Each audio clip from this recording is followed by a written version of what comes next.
Hello and welcome to the Vaults of Terra. My name is Ed and today we're going to continue with our Space Marines chapters videos by introducing the Blood Ravens and their lore. Now this is a very close vote between the Imperial Fists and the Blood Ravens. I think out of the 200 votes in this race there was literally 5 votes in it, so do remember in the future that every vote does count. Now before we get going, I just want to be frank with everyone about my opinion of the Blood Ravens. Now I have to admit, I am not a big fan of the Blood Ravens. Not because there's anything wrong with the lore, but because how they were developed. Now, I don't have anything against them being introduced in a video game, but it's the fact that the introduction chapter design was very lazy. Basically, they took the Blood Angels colour scheme and got the names of the Raven Guard and the Blood Angels and stuck them together. Now, I don't hold this against the chapter itself, but I do hold it against the people who developed them, because I dislike the fact that the Blood Ravens are actually better known than the Blood Angels in the lore, because you all know I'm a very big Blood Angels fan, and they're also bigger than the Raven Guard, who are also a very interesting chapter.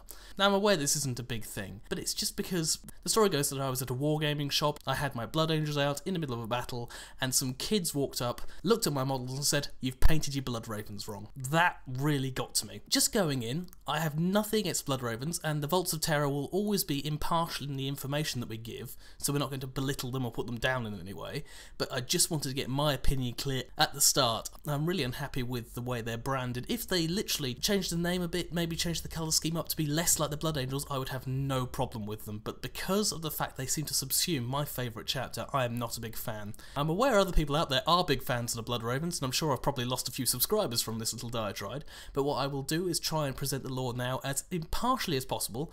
Right, now that's done with and you've heard me vent all over the internet, let's go forward and talk about the Blood Ravens lore. Now the Blood Ravens are quite a mysterious chapter of Space Marines, and they're dedicated to the acquisition of knowledge as well as service to the Imperium of Man. Now they have a very large cadre of librarians, and are currently badly diminished, with much of their chapter being lost during the Aurelian Crusade in the Dawn of War games. Now they were founded pre-Millennium 37, but we don't have much lore about them before that date. Their current chapter master is nominally Gabriel Angeles, although I'll explain why there's a problem there later. And they don't actually have a homeworld, they actually have a fortress monastery on a battle barge called the Omnis Arcanum. Now their colours are, as I said previously, similar to the Blood Angels. They have red armour, black highlights, and have white or cream shoulder pads displaying their emblem, which is a raven with a blood drop in the middle. Their battle cry is "Knowledge is power, guard it well." Now, very little information is known about the history of the Blood Ravens before Millennium 37, other than vague rumour. They have no information about their Primarch, so they focus their spiritual reverence on the Emperor himself rather than a specific Primarch. However, they do have one particular hero which they do look up to as a mytho-historical figure. That is Azria Vidya, known as the Great Father of the Blood Ravens. Now, Librarian Vidya took control of the Blood Ravens after the leaders of the chapter fell, along with most of their veterans, in a fight against the Chaos forces. Vidya, using his research and knowledge, developed a perfect strategy for defeating the enemy, and was able to push back the chaotic forces, driving them off the world they were fighting on, and saving the chapter from utter destruction. Now, following the success of this campaign, Vidya was asked by the secret masters of the chapter to officially become their chapter master, something he did while retaining his position as chief librarian. This has actually resulted in a strange transition in the Blood Ravens, which means that they actually do use librarians directly in the command structure of their chapter, which is unknown in most other chapters. Now also, in this time, their 5th company became known as the Fated. Now, the rumour is that the Fated actually had their company commander, who was a librarian, fall to chaos. Now this is of course an unofficial rumour, and is denied by the chapter master, but the rumour and the name still persists. In the recent years, the Blood Ravens, of fact, not of legend, are driven by the need to discover the truth about their origins, and so have actually become very friendly with the Mechanicum Explorators, who are tech priests who go out into the dark wilderness of the galaxy and explore lost worlds of the Imperium for technology. Now the Blood Ravens sometimes accompany these Explorators in order to try and find out information about their forgotten past. Now the Blood Ravens have also become notable for engaging their heretical brethren, the Chaos Legions, and many of their recent clashes have been centred around Chaos, although they also have other enemies as well at the time. I also want to point out that at this stage they have lost a vast number of Marines to the Chaos forces, and are currently suffering very low numbers because of it. Now moving on to their organisation a little bit, they are nominally a Codex chapter. They follow the Codex Astartes laid down by Robert Gulliman, and they do actually have the standard structure. However, there are some extra elements, much like some other chapters, which need to be explained.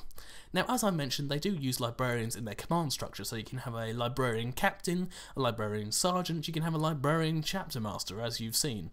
Although, how these actually work in conjunction with their roles as librarians, it's never really explained. I've also mentioned previously they have a cadre of secret masters who exist within a chapter who actually control the destiny of the chapter, if not lead it. It's unknown who these secret masters are and what positions they actually have in the chapter.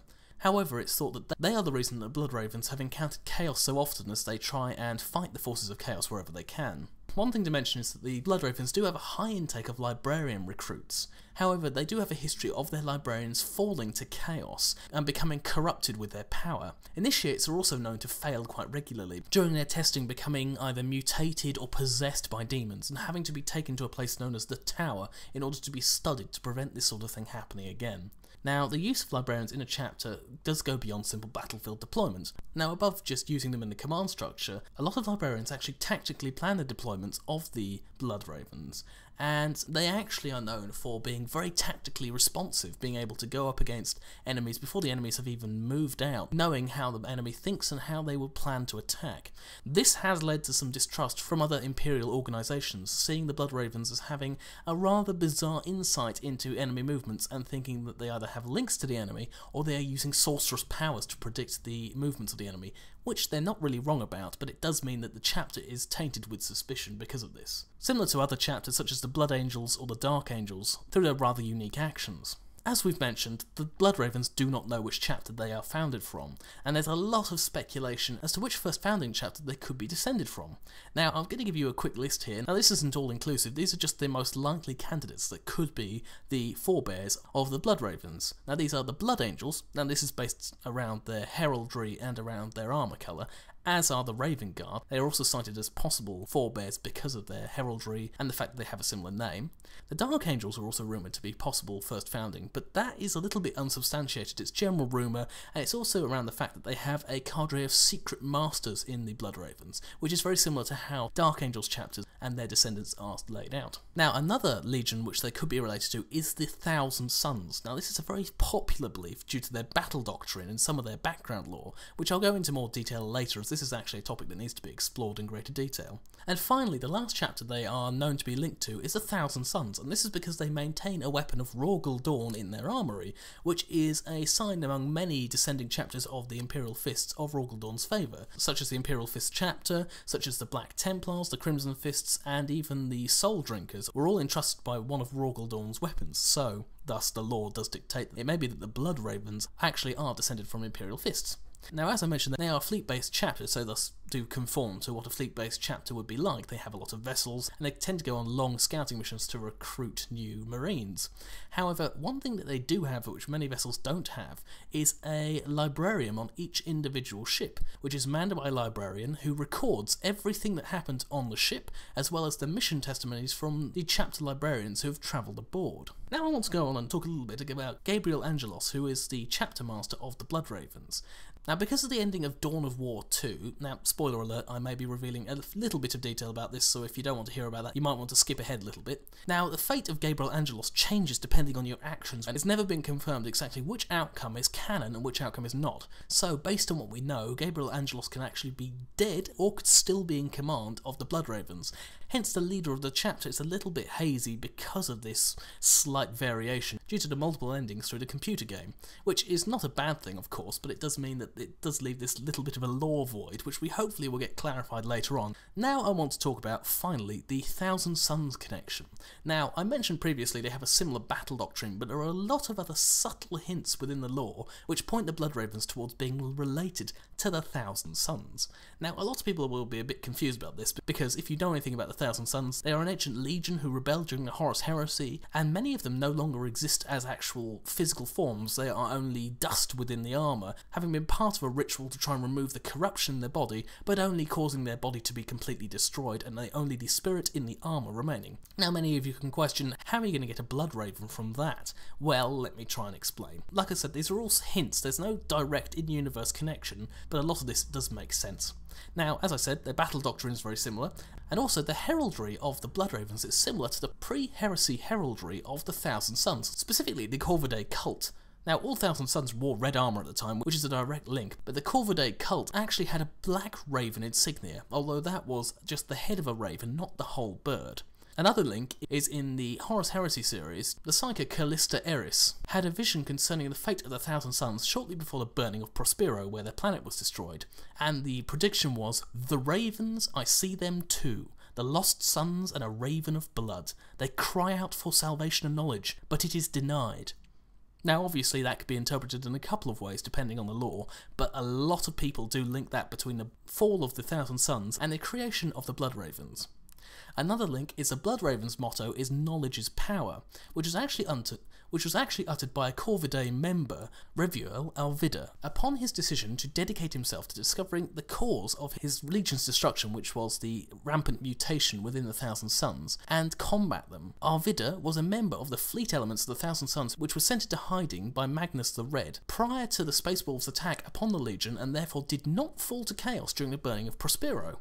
So, in the lore, we now have a non-chaos-aligned Corvidae son dedicating himself to fighting the ruinous powers in the future. It's also worth mentioning that his name, Gabriel Angeles, has certain stylistic similarities to that of Azria Vidia, great father of the Blood Ravens. Now, another link is that the Blood Ravens' Ray's Paradise outpost was discovered to be built upon the ruins of a previous Astarte structure, one dated from over 10 millennia ago. Whilst no identifying markings could be found upon the structure, they did find a red-painted Astarte shoulder plate excavated from these ruins.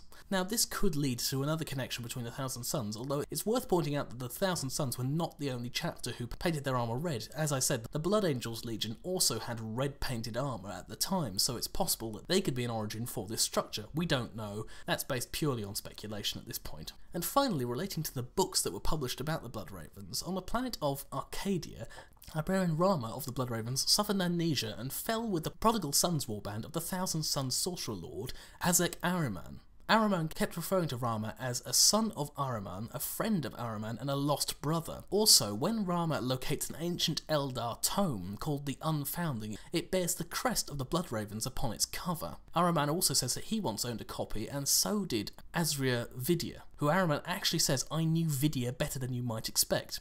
He further states to Rama, "We are not so different, you and I. We were not always so different. There was a time long ago, before the change, when the Thousand Sons of Magnus wore the blood-red armour of their Primarch."